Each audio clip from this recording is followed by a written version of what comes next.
right. You always like jamming out to the intro, don't you? Yeah, it's great, man. Reminds me of back in the 80s. Hair band. Mm-hmm. All right. Well, welcome in. Yeah. Today we're going to do something a little bit different. Bo's got a play for us that we'll probably start out with Bo's play, but been getting inundated with people asking questions lately about what to do now with PSA, longer turnaround times, higher cost. People are thinking that their gem rates are getting lower. Is PSA going to shut down? Do you flip wax? Do you sell raw? Do you what to do with Otani and Wemby? We're going to answer all those questions. We're going to discuss it today on today's show. So welcome in, buckle up. We'll get you out of here hopefully in normal time. There will be no plays at the end for me this week. So if you're looking to make some money, you'll have to use Bo's play. And we'll be back in a couple weeks with some more plays for you. Hey, Joel, welcome in. All right, Bo. Let's get everybody started with the one and only play of the week. What you're telling me ahead of time? What is your play? Well, I was listening to a whole bunch of stuff about Michael Jordan, and I was doing some studying, and I was like, "What's a cheap card that you'd go big time? It's kind of like winning the lottery, if you actually hit it. But what's a real cheap card that sells for a lot?" And then I found the 1990 hoops. It's the gray one. It looks just like the 89, but it's white. I mean, it's gray instead of white, I think. Isn't that pretty much the same looking card? And they sell for about $3 to $5. I've actually bought one a couple days ago for $2.99 plus $1.32 shipping. And it looked great in the photo. They even had it listed at near mint, but we'll see when it gets here. But the 10s are $1,000. You got a 3% chance of hitting a 10. And the 9s are I see the sales going between 50 and 70. And that's a 33%, I believe, 33, 35% shot at getting a 9. And then that's the card right there you're talking about? Yep, that's the card right there. 8's about $20. The grading fee is your biggest gamble there, because if you don't hit a 9 or a 10, you're out. You're losing money. But it's, it's not like you're gambling a ton. It's kind of like going and buying a $30 lottery ticket, and just hoping for the best. But you got to, make no white on the corners, centered. No, I bought one that the photo looked great, on eBay the other day. We'll see when it gets here. These aren't plays, but I have two other things that might bring to people's attention. My magazine thing did not go well at all. I made like $60 off the 10. What did it end up selling for? Oh, it was like $209, something like that. I did get that. I was with like 5 minutes to go. I was watching it, and it was still at like 30 some bucks, and I thought, no. And I sold a 9.8 on eBay for $400 like a month ago. So I would have been way better off just keeping it myself. She got off to a bad start, AZ Fudd. They weren't even starting her, and there was all this drama. She played great the other day. She's coming around now. Yeah. So I screwed. I'm not going to send any more magazines to Gold unless I've got like a Michael Jordan 1990, something like that. Because I sold a 9.8 for $400, and here I sold the 10 for $208. They've got my AJ DeBonsa too. I sent that to them also, the 10, and the guy said that he was going to have it running during the NBA draft. So, hopefully that should do better, you would think. There were some magazines on that auction that went for a lot, but there was no interest in AZ Fudd. So I kind of learned a lesson there. I'd rather just put that on eBay and just be patient, But if you're looking for some stuff, there's a variety of World Cup previews for the Sports Illustrated that are coming out.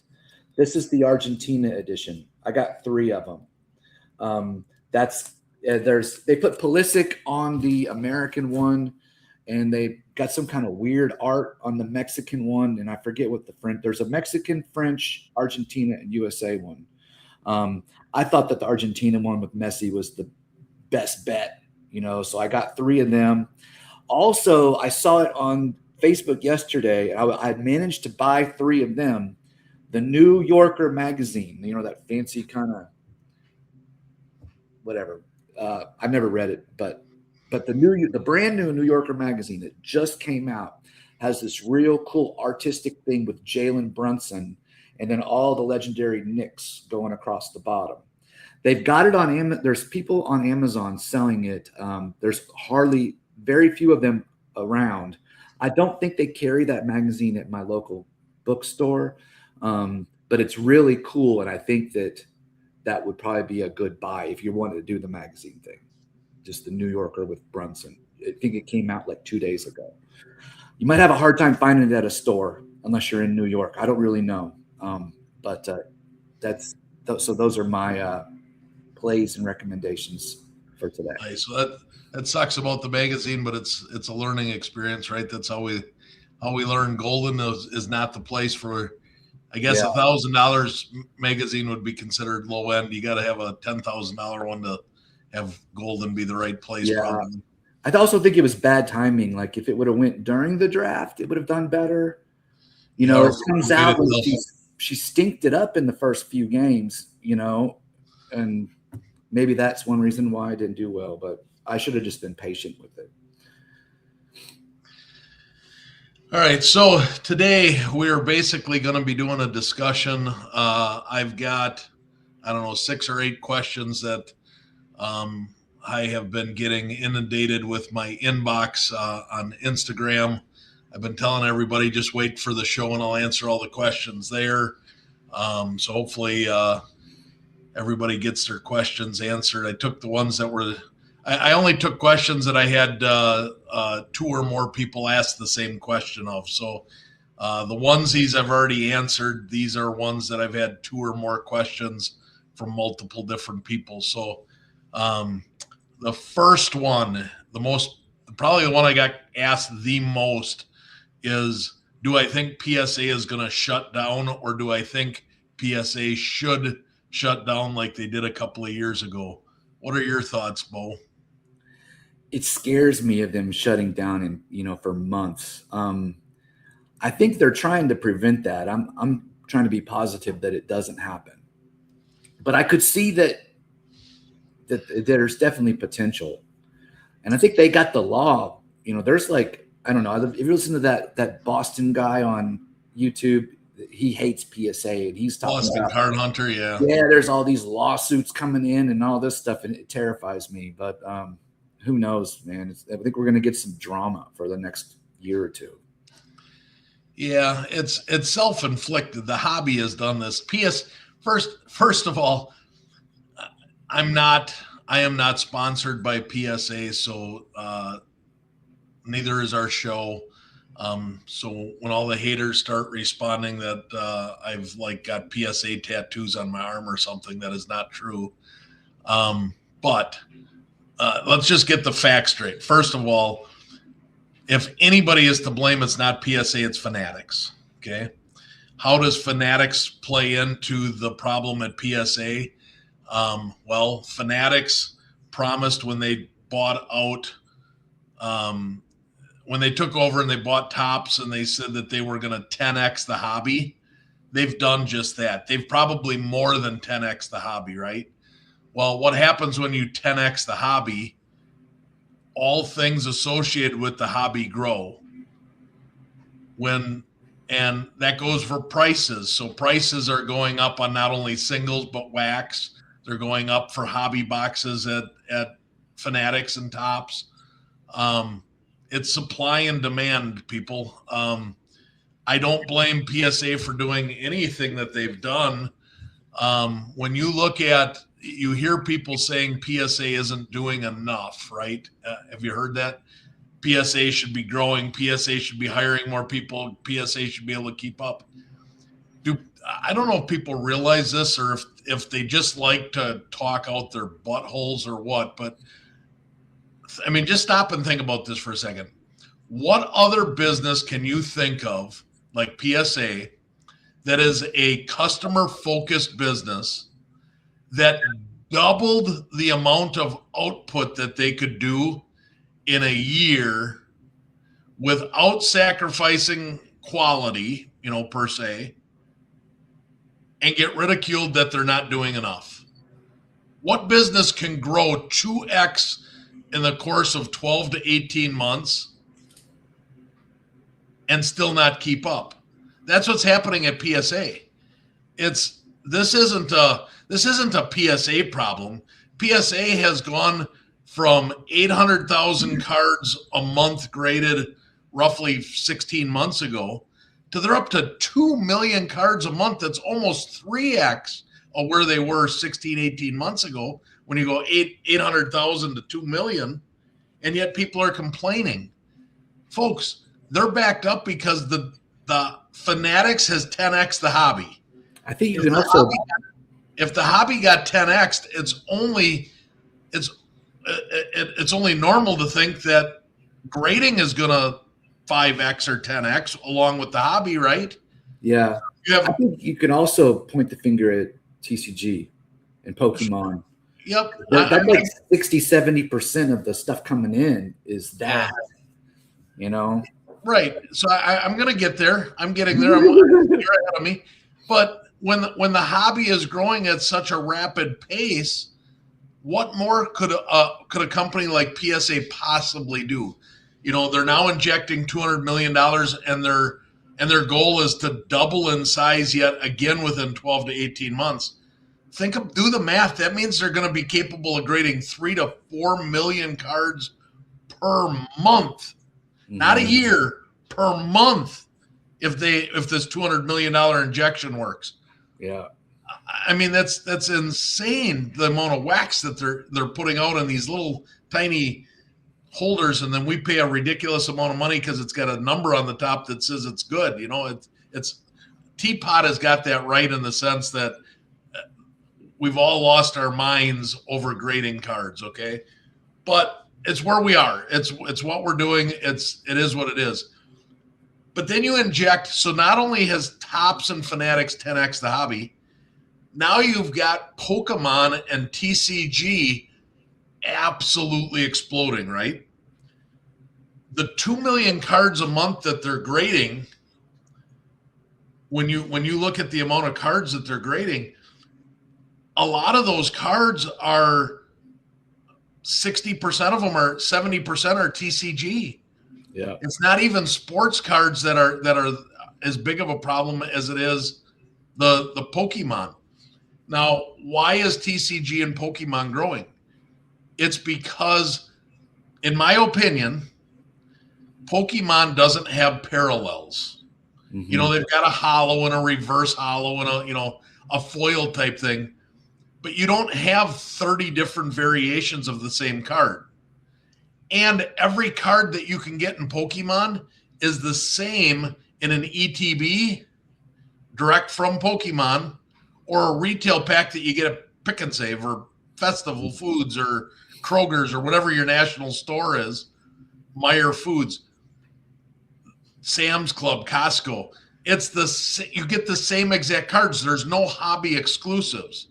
So it's equal opportunity to hit that big card for anybody. Mm-hmm. And the multiplier on these cards is insane. Some of these Pokemon cards can be 10, 15, 20, 50x from raw to PSA 10. And they grade higher. If anybody's hasn't or wants to, go check out Neo Cards and Comics. A couple of days ago, he did a video talking about has PSA's gem rate gone down? And he did a really nice job of laying out, really it hasn't. It's dropped a little bit, but a lot of that had to do with the introduction of GameStop sending thousands of cards every month. It's people that are 10xing the hobby that have no idea what they're doing They're running into GameStop because they don't have a collector's club membership. They're throwing it on the counter, and they're grading cards that shouldn't be graded. So that dropped the gem rates down a little bit because you have so many people that don't know what they're doing entering the hobby. Yeah. But PSA's grading standards haven't changed really.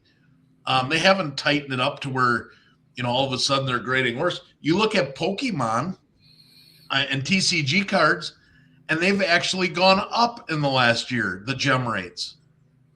So there's no pop control because look at the populations of some of these Pikachus and Charizards, and it's ridiculous how many. I mean, there's the one Pikachu's got like 30,000 as the population, and it still sells for good money because I think it's that Van Gogh one. I believe there's thousands of those.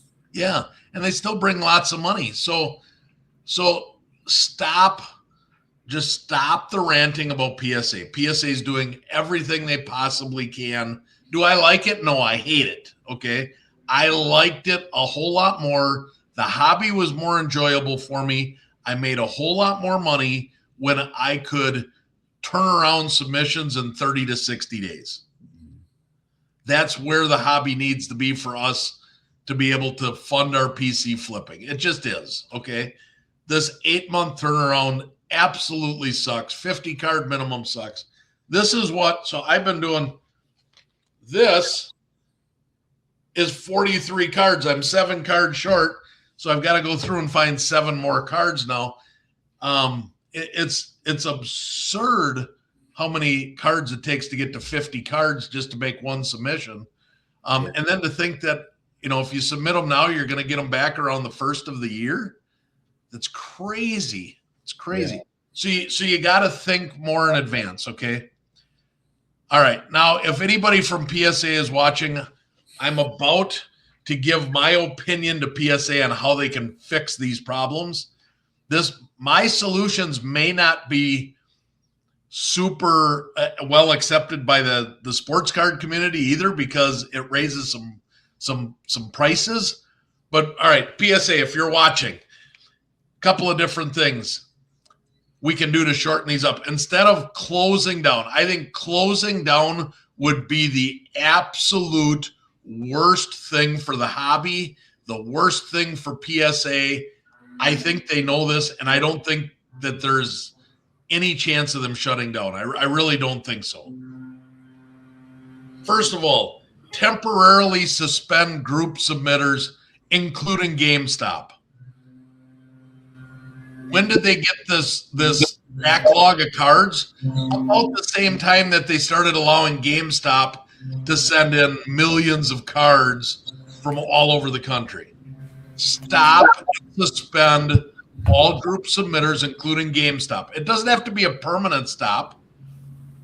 Temporarily suspend it for 3 to 6 months to allow your collector club members, the people that actually pay a fee to be a member of PSA, so they don't have to have 8 and 10 month turnaround times. Give your collector club members a shorter turnaround time than you're giving the group submitters. That's the first thing to do. Second thing, shut down all submissions for anyone that's not a collector's club member. This is ridiculous to have a collector's club member so we get an $8 discount, right? We get $25 cards instead of $33 cards, but it's 2 months longer, or it's 40 days longer, 30 days longer in a turnaround time because I'm paying you a membership fee. Come on, PSA, you got to do better than that. That is just asinine. It is stupid. It is the dumbest thing I've ever seen or heard in my life. People that have no affiliations with you at all get your cards back quicker because they pay an extra $8 a month? No. And all submissions for non-collector club members. That will help clear out your backlog as well. Next, now because you've shut down group submitters so people that don't have collector club members can't go into GameStop, You've shut down submission tiers that aren't Collectors Club members. Now you got us by the short hairs PSA. Raise your prices on the Collectors Club membership because it now has value. Right now it's $150 for a standard, $199 a year, and you get Card Ladder. Well, heck, people are paying more than that for market movers, which is similar to Card Ladder.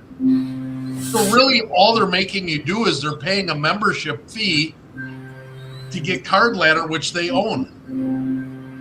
You don't need to water down your Collectors Club membership PSA. You don't have to make it free for people to join. Give them value, faster turnaround times, and you can only submit, just like it used to be, you can only submit to PSA if you're a member.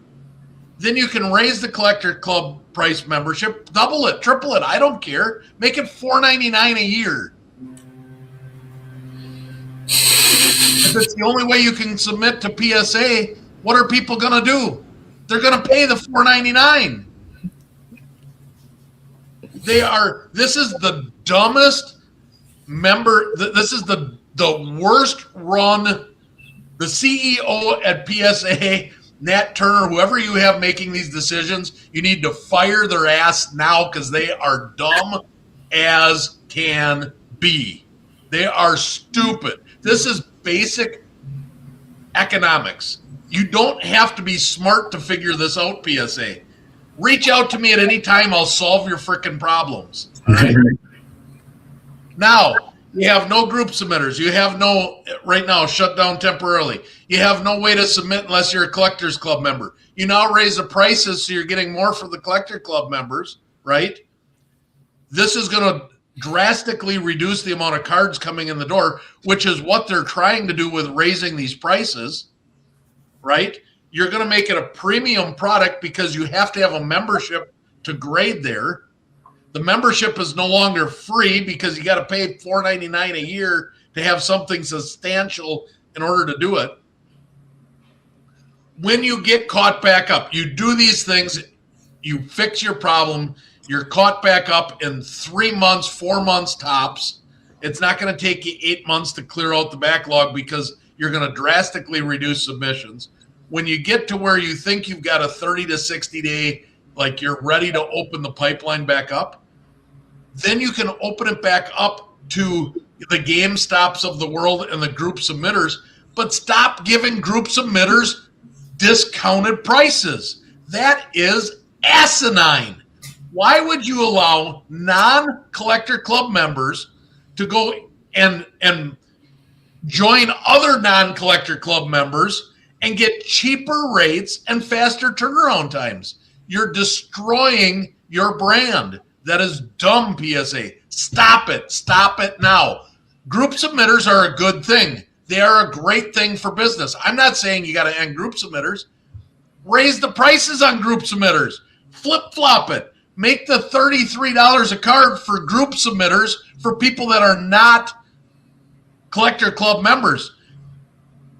If you want to do a group submission and you're a Collector Club member, group submitters can have two different submissions. You have to prove you're a Collectors Club member to get the lower rates and the group submissions. Then that's fine. You want to do a bulk rate for Collector Club members through group submitters, that's fine. But they got to prove that they're a Collectors Club member to get it. Make the $33 a card for the GameStops and these for the people that don't have the membership. And make it hurt. Make it hurt. The turnaround times for non-Collector Club members should be 60 days longer than it is for Collectors Club members. Even when you're back humming and you're turning cards around in 60 days, make it 120 days for non-Collector Club and group submitters that are non-Collector Club members. It adds value to your brand. You can charge more and you're going to stay caught up. It's simple economics, PSA. I am on a rant and I'm on a roll here. So now they get caught back up. They can do this. They flip-flop. They charge more and have longer turnaround times for non-Collector Club members. Supply and demand sets the dollar amount for turnaround times and everything else. Why are TCG cards the same cost as sports cards? Again, Nat Turner, fire somebody's ass. They are stupid and costing you a ton of money. TCG cards should cost more to grade because of supply and demand. They're 2 to 3 times more volume than they are sports cards. So charge more for it. It's costing you business. Charge more for TCG, even for Collectors Club members. It should be higher cost because of supply and demand. There's a higher demand, you can charge a greater amount. Does any of this make sense? Yeah, that definitely does. Am I preaching to nobody here? I don't know. PSA, I hope you're listening. Listen to me. You will solve all your problems. You'll get caught back up. You'll make more money, and the hobby will be happy. Not everybody's going to be happy because I'm saying raise prices, raise Collector Club memberships. But I pay $4.99 a year for my market movers. Would I pay $4.99 for PSA if I knew that nobody other than me could submit to PSA? Hell yeah. You don't need to give away a free card ladder with a submission. Just make it so that your membership actually means something. Get a grip, PSA, get a grip. All right. What to do now that turnaround times are 8 months for bulk? You got to have 50 cards. So either you have to be a high volume guy, or you're going to have to use a group submitter, or you're going to have to partner with your friends, right, to come up with 50 cards. And then when you do partner with your friends, or you do go to GameStop, or you do find a group submitter, it's 8 months. I talked to the guy at the local GameStop, and he assured me that they're still running roughly 3 to 3.5 months on turnaround times. That's what I was told a few days ago also. So am I. Are people dumb? Of course they're running 3-month turnaround times. They haven't had the injection of the new program where it's 8 months. They just made that cutoff different. So if you look at, so I've got 9, right now I have 9 submissions sitting at PSA. The last 3 came after the new turnaround times. And even though I'm running 2.5 months right now is my average for the last 6 months. I'm running it's about 70 days from the time that it leaves my hand to the time it comes back in my hand. 70 to 80 days. Not work business days, like actual calendar days. My 3 latest are showing December for projected turnaround times. I assure you GameStop is running 3 months turnaround now. Give it 60 days and they're going to be running 6-month turnarounds. They aren't going to have any better chance of doing this than anybody else. I don't think. I could be wrong, but I think the GameStop stuff all goes to, they've got graders spread out in different places. I think the GameStop goes to one location. I believe it's in New Jersey, and that's all that they're doing is the GameStop submissions and nothing else. Yep. Oh no, that's not true. Oh really? Oh, they're New Jersey's humming with everything, but the GameStop. So from what my understanding, talking to the guy at GameStop, east of the Mississippi goes to New Jersey, west of the Mississippi goes to California. Okay. But they're not doing exclusively GameStop. It sounds like they are doing anything and everything, just like all of them. All right, so what to do with 8-month turnaround times? First of all, these Tops Now plays that we've been making a ton of money on over the last 2, 3, 4 years, they're dead. Tops Now plays are dead. You can't buy Tops Now cards anymore. Send them in for a group for a submission, wait 8 months and expect to be able to make a profit. And if you do make a profit, it's going to be $5 or $10 a card. You're not gonna double or triple your money like we were doing. So base cards, high volume Tops Now cards, basically anything under, I would say anything under $50 a card is dead right now in terms of your 8-month options. you're better off to, if you're going to do that cheap, you want to do the 8-month turnarounds, you got to go with retired players. Players that cards aren't going to fluctuate in value in the next 8 months. Or you have to plan for 8 months in advance. So right now, if it really is going to take 8 months, you should be buying baseball and submitting baseball so you get it back in January and February in time for next baseball season. So you got to think 8 months in advance. So that means May and June are baseball prospecting months. You want all your prospects sent in by the end of June so you get them back by February. You with me? Yep. Then July and August are going to be basketball months. Any players that you think teams that are going to make a run to the finals next year, like you can see the huge spikes right now in Shea and Wemby cards and Jay Brunson cards. Those guys, their cards are going nuts. So the teams that you think have a good playoff shot, you're going to be buying those cards. The rookie cards are going to be out because the draft is going to happen by then. There's going to be rookie cards. Players that you think are going to make an impact and could be on a playoff team for next year, those are the cards you're buying in June and July. You're sending in, you'll get them back around April or May of next year, which is the time that you want to be selling for playoffs. So you just got to be thinking in advance. So right now, May and June, baseball. June and July, basketball. Then you get into September, October, even November. That's football. You're going to get them back in July of next year.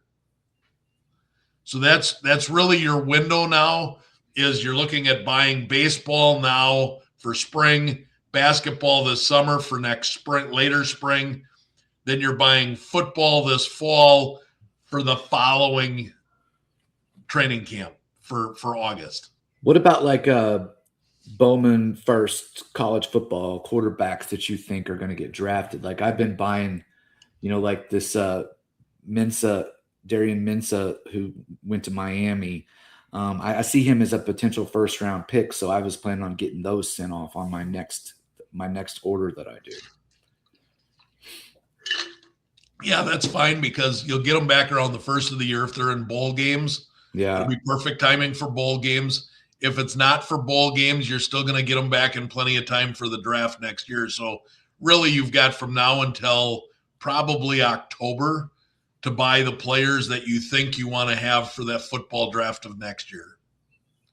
So you got a little longer runway with college football right now. You can buy the next 4 months and have them graded and back in time for the draft of next year. Yeah. So that's my play for how you handle the 8-month turnaround. Now, I got a lot of questions with PSA's turnarounds and their raised prices. Is BGS, CGC, or SGC an option? The answer is they can be. Your returns are going to be lower, but your turnarounds will be a little bit quicker. I told Bo this. My tops now draft night cards. I bought 4 different players. Mendoza I sent to BGS at the 30-day, $35 a card to get those back quicker. I want to be first to market with those. The other 3 players I sent at the $18 level, that's a 75-day turnaround. I should get those back right around the start of the NFL season, and that should be fine to get those back. I'm going to need some black labels in order to get enough profit to make this work, because if any 9s that you get, even at $18 a card, you're losing money. They're not going to sell for $18 in a BGS 9. My guess is the BGS 9s are probably going to sell for around $8 to $10 a piece. It costs you $18 to grade it, so you're going to lose $10 a card on your 9s. I think the BGS 9.5 will probably sell in that $25 to $30 range. So you might break even on a 9.5. You might make $5, maybe $10 if a player gets hot on the 9.5s.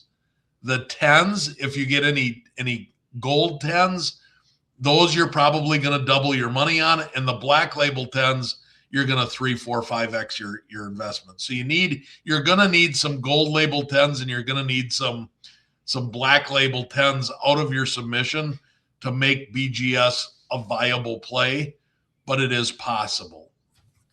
Same with CGC. In our Discord, for those that are interested, click on the UPC. What is that thing up in the corner? That's not a UPC. I'm dating myself. The little code. Yeah. Forget. Scan the QR code at the code. top. Yeah, scan the code in the top. You can join our Discord. Ask us, message us. You can join our Discord. There is some incredibly knowledgeable guys in there. There's a lot of guys with all different types of experiments going on, and we share. If you're not part of our Discord, I don't know what you're doing. You're costing yourself money. It's free of charge. Our Discord is free. Join it for no money at all. And all these questions you can get answered by some very good guys in the hobby. There are a few guys right now that are using CGC, and they're getting their cards turned around in a shorter period of time. The 9s basically are free because you can't give a CGC 9 away for nothing. But when you get the 10s, my understanding, are selling relatively well. Is that correct, Bo? I've sold CGC 9s of like the AJ DeBonsa Tops Now card for $20, but the grading is only 10. So, and then their fee is way lower than eBay. So I might be losing $1 or breaking even, but I've done fairly well with what I've sold on there. Like I've sold the 10 for $70, a CGC 10, and they're fast. I made the mistake of originally sending a bunch of cards straight to CGC and paying their normal price. And then I saw that on Fanatics Collect, it's $10, which is half of what they have going through CGC. And it's way faster. It's all in Oregon, so there's no sales tax on anything. And that's kind of where I'm just, I made a lot of Tops Now buys before all this stuff started happening with PSA. So I've still got stuff coming in the mail. Like I had these JJ Weatherholts come in today. And at least half of that, probably more than half of that, is going to the Fanatics vault through CGC. They've been taking about 3 to 4 weeks, and it's done. So maybe if you want to do those Tops Now plays, maybe CGC is a place that you can do that. Why don't, for those that have no idea what you're talking about, explain to our viewers how you would go about doing that. Do you need a Fanatics Collect membership? Do you need what do you explain to the people that are watching so they know what you're talking about? I believe it's the same sign in that you would sign in for like a Fanatics membership, but it's free. Okay. And then they got the Fanatics Collect website. And then so you set up your account. I think you set up your Stripe thing so they can pay you whenever you make sales. And then there's a submission button, and you click the submission button. On PSA, you have to list every single card individually. On CGC, be like, I've got 5 Tops Now Ohtani's number 77. Just kind of just basic little thing in the paragraph box. And then you hit the submit, print out the packing slip that you will submit when you mail them to Portland or to Oregon. You're actually mailing it to your name, and they give you a number that represents you. So when it shows up in Oregon, like, okay, this is the submission from Bo Rogers. And then it all, once the cards are, I believe their graders are there on site, and that's why they're faster. I have a feeling that when the word gets out on this, that it's going to start slowing down because they're way faster going through them than going through CGC directly. And it's cheaper. I don't know how long this is going to last, but I think for cheaper cards, especially if you think that they're going to gem. I was telling you, I think the last show we had, that about 65% of my submissions have gotten the CGC Pristine, which it's not as great as the Beckett Black Label, but it's still, better than just a basic 10. And so the Tops Now stuff does grade well with that stuff. And like I've got $500 in my account right now, and I've got, I think, 20 cards that are about to pop. And then I probably just use the money in the account to pay that grading, and then just, keep steamrolling it. But I've been real happy with it. All right, so there's another way for you guys to make money. You can use the if you want to try CGC for faster turnarounds, you can watch your account grow. You can use your money from the cards that you sold to pay for your next submission fees, and you can, whatever dollar amount you started with, you'll know how well you're doing by watching that account grow. So I highly recommend using the Fanatics Vault instead of just CGC in general. That's the trick. So there you go, guys. Value added here by Bo with some CGC plays. Next is Ohtani or Wemby holds or sells right now. What's your opinion? Well, I had 3 Wemby rookies that I was planning on selling during the playoffs. I sold 2 of them already. And then the third one, I just told myself, if they beat Oklahoma City, I'm going to sell the third one. If they don't, I'm going to hold it. I made decent profit off of the 2 that I have sold. But I was like I was telling my mom does not like Wembanyama at all, because she's big time Thunder fan. I mean, she gets into it, man. But I told her, like, he's only the greatest basketball player in the world right now. Yeah. And he's just he kind of looked like crap last night, though. I mean, the Thunder have figured out ways to slow him down. But he's going to probably have a major game on tomorrow night. But if you hold it, you still got shots of this thing shooting to the moon some more. For those conspiracy theorists that believe that the NBA is rigged, if you are correct, and you might well be, I'm not saying that you're not. Everybody is saying it's going to go to game 7. Wemby's going to have a monster game 6. Spurs are going to win. And then OKC wins it. And 7, it's a close game.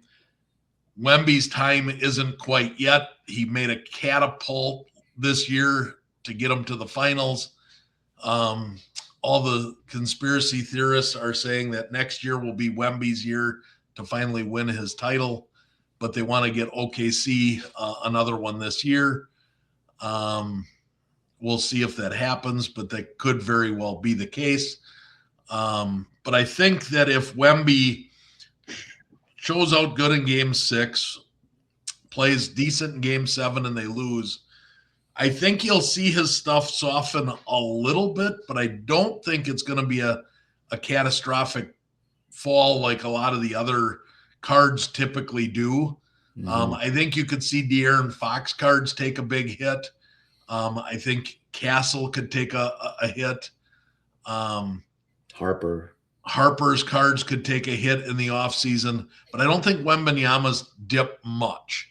I think he is in the realm right now of like Ohtani, where it's just safe. If they dip, they're going to dip 5 or 10%, not 20%, 30%. And then they're going to climb again next year because all the hype, if they don't win this year, but they show out and go to game 7, all the hype is going to be on the Spurs for next season. On this is their year.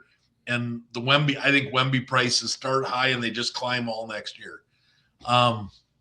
So I have sold, with as high as his market has gotten, I have sold all of my Wembanyama cards except one silver that is in my PC. That card will not get sold probably till the day I die, and my kids can do whatever they want with it. But I've sold all my other ones. I don't have any Wemby cards left. I've profited big on them. If they beat OKC, his stuff is going to take another leap, and it's going to go just catastrophically huge. Like his stuff could double again from where they're at now. Like you're seeing PSA silver sell for 33 to 3,500. Mm-hmm. It could be $5,000 to $7,000 if they beat OKC. I could see it just going like that. However, I think you're going to see, that 3,300 is about where the silver is right now. If they lose, I think you see the silver settle back down into that $2,600 to $2,800 range in the offseason. That would be my prediction or my best guess. And then they'll climb next year up to the playoffs.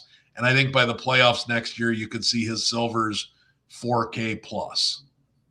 So I think they'll be a good investment long term if you want to hold on to them. But I do think you're going to see a little bit of a dip. I do think OKC wins in 7. Mm-hmm.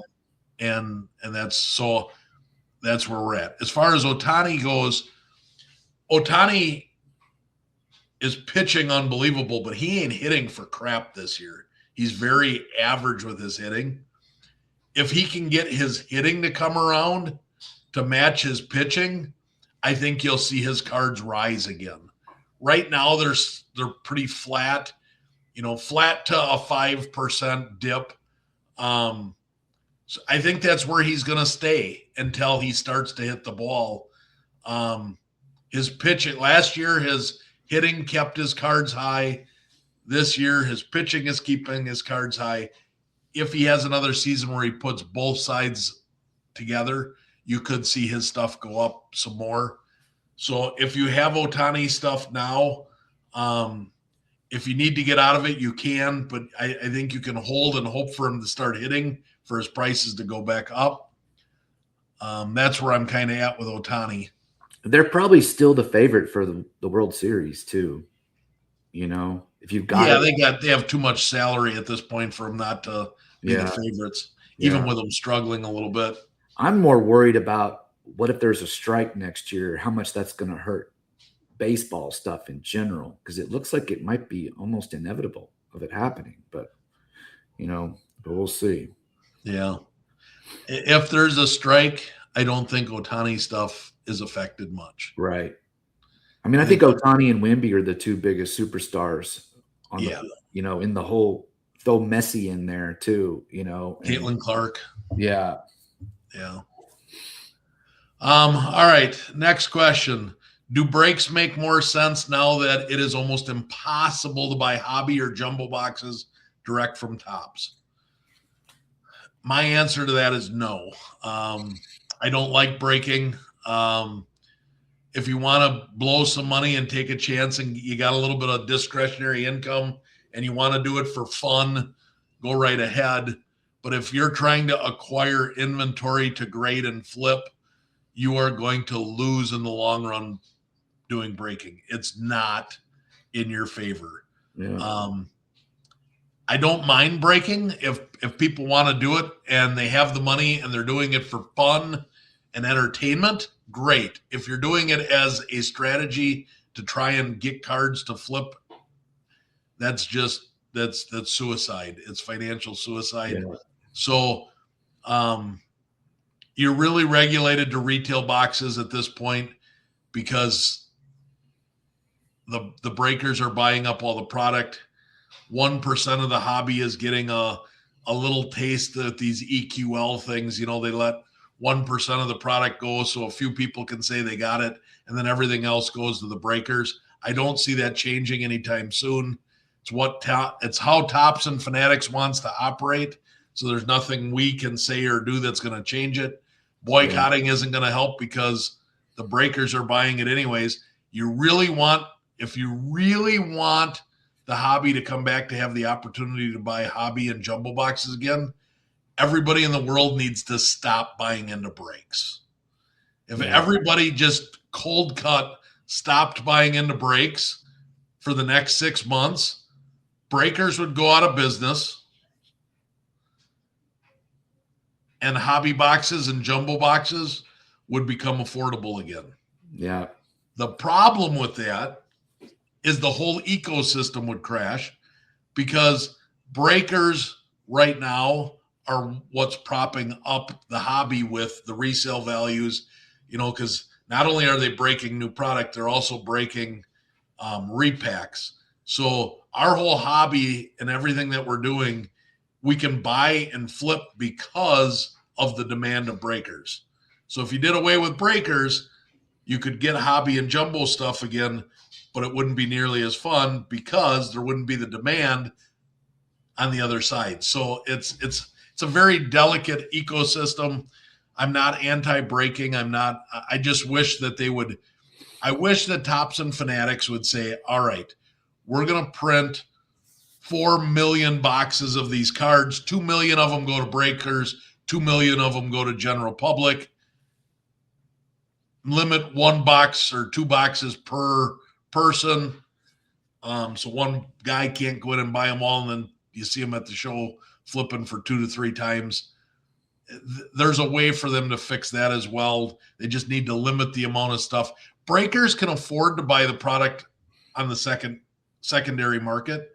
If a hobby box is $700, breakers can pay $1,500 on the secondary market and still be profitable. Yeah. You and I can't. So if they want to appease the collector part of the hobby, they need to limit the number of boxes that breakers and robots and all these bots can get, and then have a decent amount of supply for the general public. Limit it so that you can't have one guy going and buying a bunch of boxes to flip. And then that makes it a much healthier ecosystem for buying. Yeah, I entered 2 breaks this past month, and it was both of them were just for fun. And I did a Bowman basketball, and I bought Madison Booker, and I got like 2 base cards and then 10 of those paper ones. Yeah. So I got a bunch of crap basically. Yeah. But I did a Baltimore Orioles on Bowman baseball because of, and I hit this fancy Wahiwa Aloy, he was SEC Player of the Year last year out of Arkansas. But it looks great, but it's got this little print line going all the way across the bottom of it, so I'm probably not going to grade it. But I was like, wow, I got a big hit out of a break, and I'm like, oh hell, it's a messed up card. That sucks. Next question: does flipping wax seem like a good idea since grading is dead? Well, grading isn't dead. Grading is changing. We have to change how we're going to go about grading cards. Flipping wax is a great idea if you can get your hands on product. The problem is that we just talked about the previous with the previous question that viewers had. You can't get your hands on it. I've had now 11 EQLs in a row, and it says I didn't get it. And every time it says it increases my chances with the next one. That's total bogus and BS. 11, and I haven't been able to get a single product. I even thought that I went for this Marvel product or whatever it was last week that released, or Disney. I don't even remember what Disney or whatever. Disney, thinking that won't have the demand that everything else does. So they're going to give me my EQL on a product I don't really care about. I couldn't even get that EQL. It's ridiculous. So flipping sealed wax, yes, if you can get it, it's a great way to get some income flowing. Getting your hands on the product is really the hardest thing to do. Yeah. I lucked out and got 8 boxes of that Star Wars Smuggler's Outpost that they did. And I made bank off of those. I actually kept one.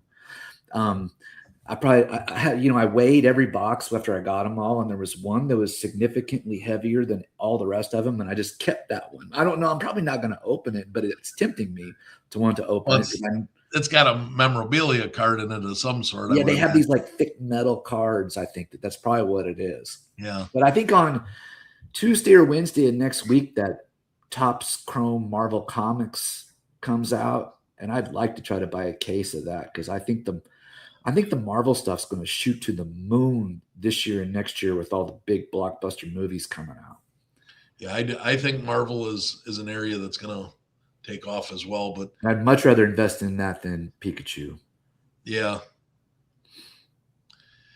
All right. The last question is really kind of a repeat of one of the other ones. How is anyone going to make money now that costs are raised to grade and extended turnaround times to 8 months? We've kind of answered that one before.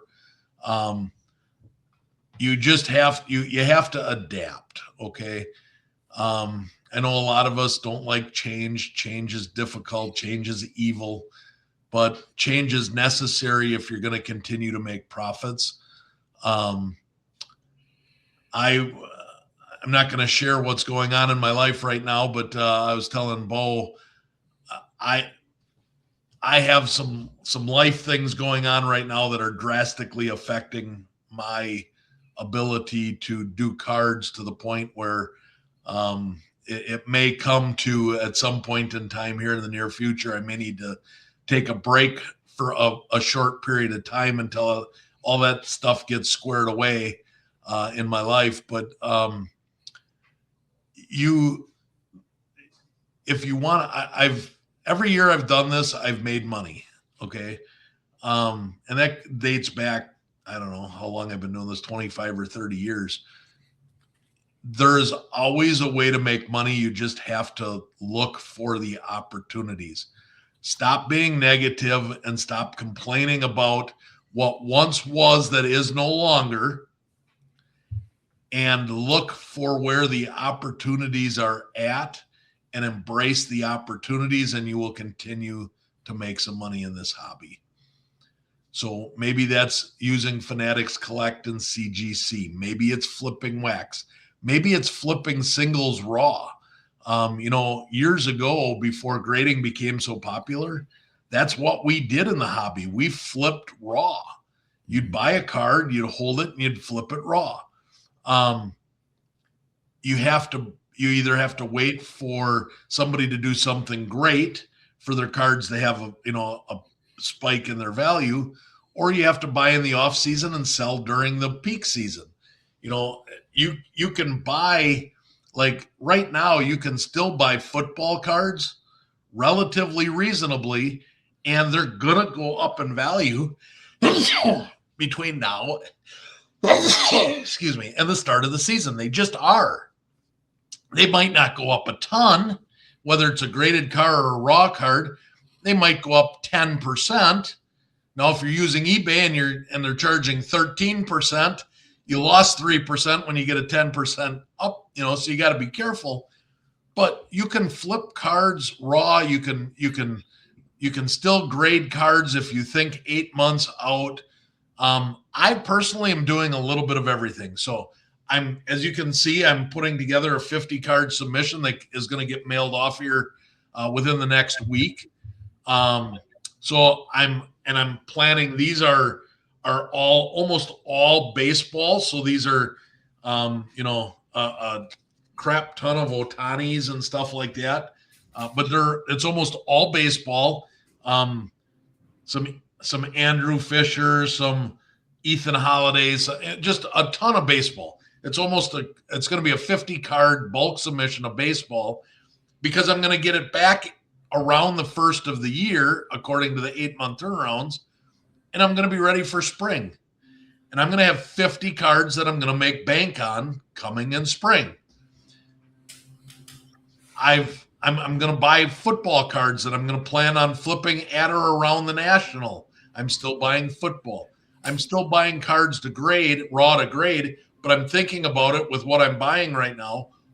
What do you want to buy that you can grade 8 months out? Or what I'm really doing is I'm focusing on cards that are $50 to $300 raw, and I'm taking the cards at regular service level, and they're 30 days, get the car back, and you can take a card that's $250 and get a 10 if you've got a 3 to 4x multiplier from raw to PSA 10. That $250 card becomes a $1,000 card. You only got to do that once a month to make $700 a month, which takes place of selling 50 graded cards that you used to do. You know what I mean? Yeah. the margins go up when you do that, so you don't have to sell as many. When you take the amount of money that you had tied up and all of the cards and all of the grading fees that you were trying to turn on a 30 or a 60-day basis, most for most people it's $500 to $1,500. So if you take that same $500 to $1,500 and you buy $50 to $250 cards that have huge multiplier PSA 10 multipliers, and you turn that every 30 days, you only got to sell 8 or 10 cards compared to selling 50 cards to make the same profit margins. Yeah, that's kind of what I've been, I think that one of the tricks right now is to go with higher quality, bigger cards and less quantity. And I think paying, for the faster grading on that is, like I got to this, I've got a Quinshon Judkins Kaboom coming in the mail, like I think in a few days. And I thought, that could be a good one to flip for NFL. And I got the orange Hannah Hidalgo auto and this refractor Franklin Arias. He's tearing it up in the minors right now. But I think that might be a good way to go about it, is just pay a little bit more for your grading and less cards. You don't have to have 50 of them.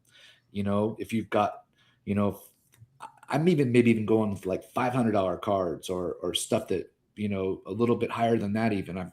I finally got that Jesus Madej I bought.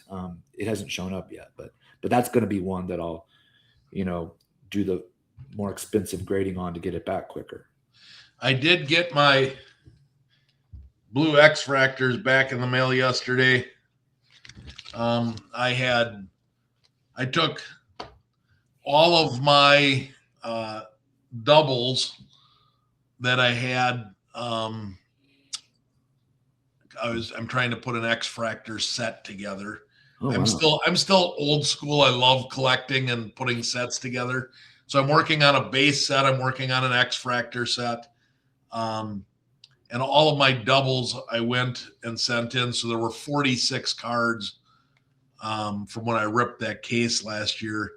And there were 46 of them, and I sent them in. And I didn't realize that the Wembanyama, which if I'd have realized this, I would have sent in, because I've got 5 of these.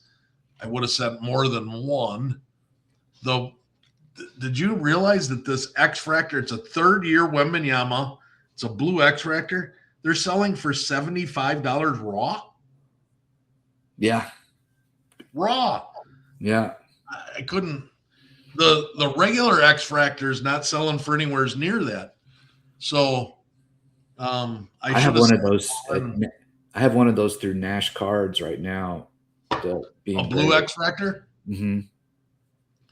I actually had I think I've got 4 orders in with them, and I was double checking them yesterday, and there was one that I mailed in on April 7th that is in assembly right now.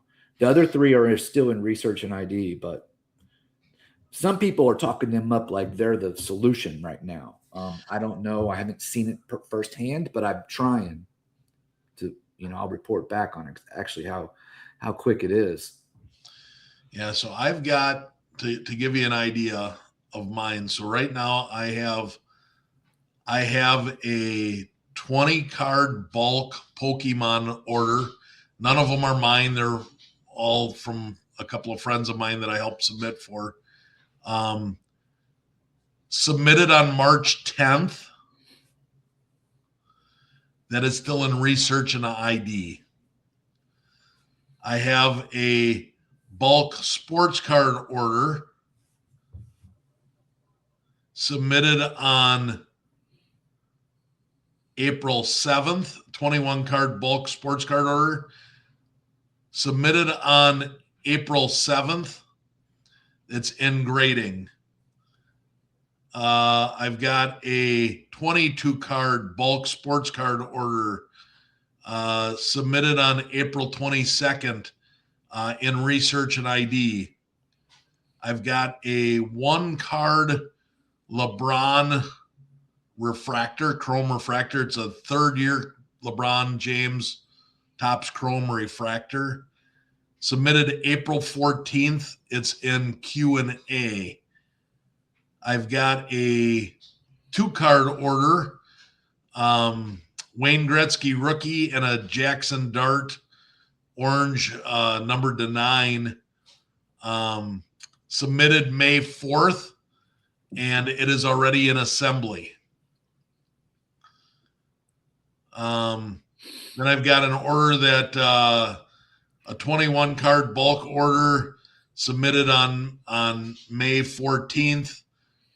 Research and ID, one submitted on May 28th. Order arrived.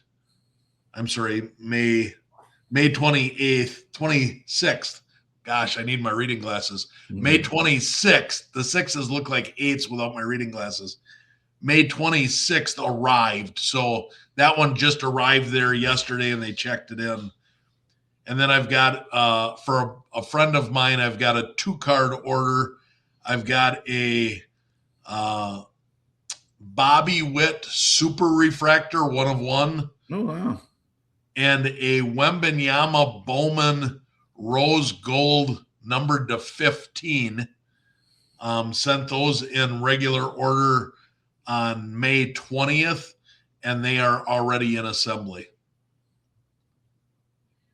So the more pricey stuff, they're getting through it quite a bit quicker. Yeah, quite a bit quicker. So you have a Tyler Shuck downtown that's been in assembly for like 3 weeks now, but yeah, I mean, that's eight days for that regular order, 8 days from the day that submitted it, and it's already in grading and assembly.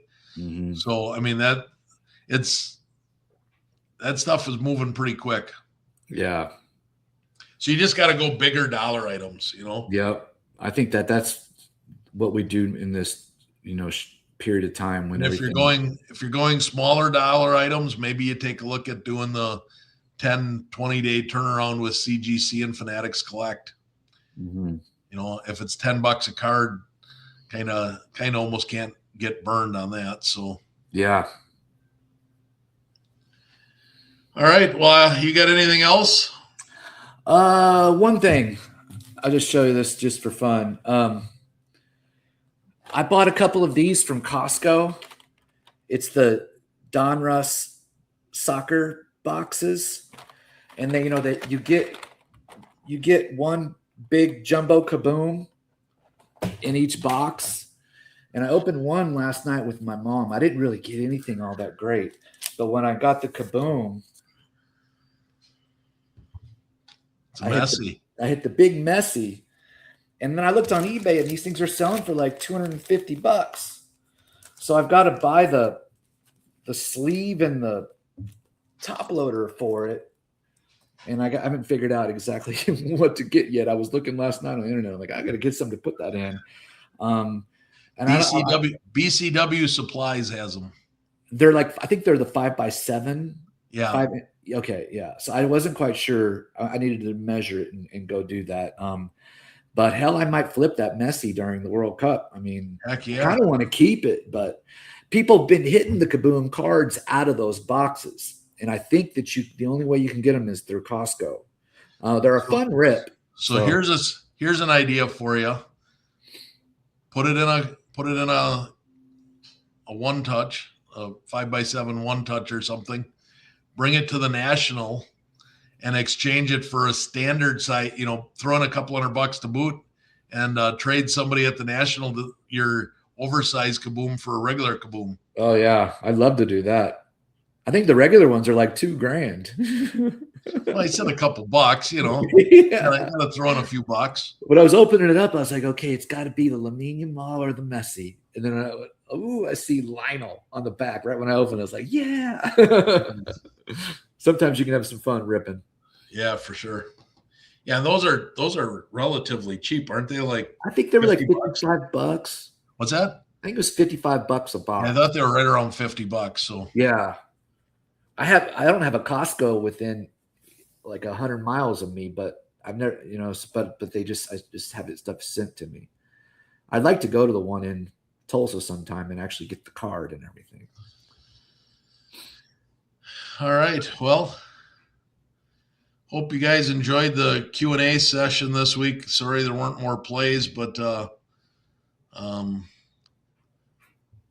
if you guys want any more questions answered, continue to reach out to me. Maybe we'll do this a little more often. Maybe we'll add a couple people to the panel to get some more opinions. I hope PSA was watching and reaches out to me. That would be great. And Great honor. until the next time, we'll see you in a couple weeks.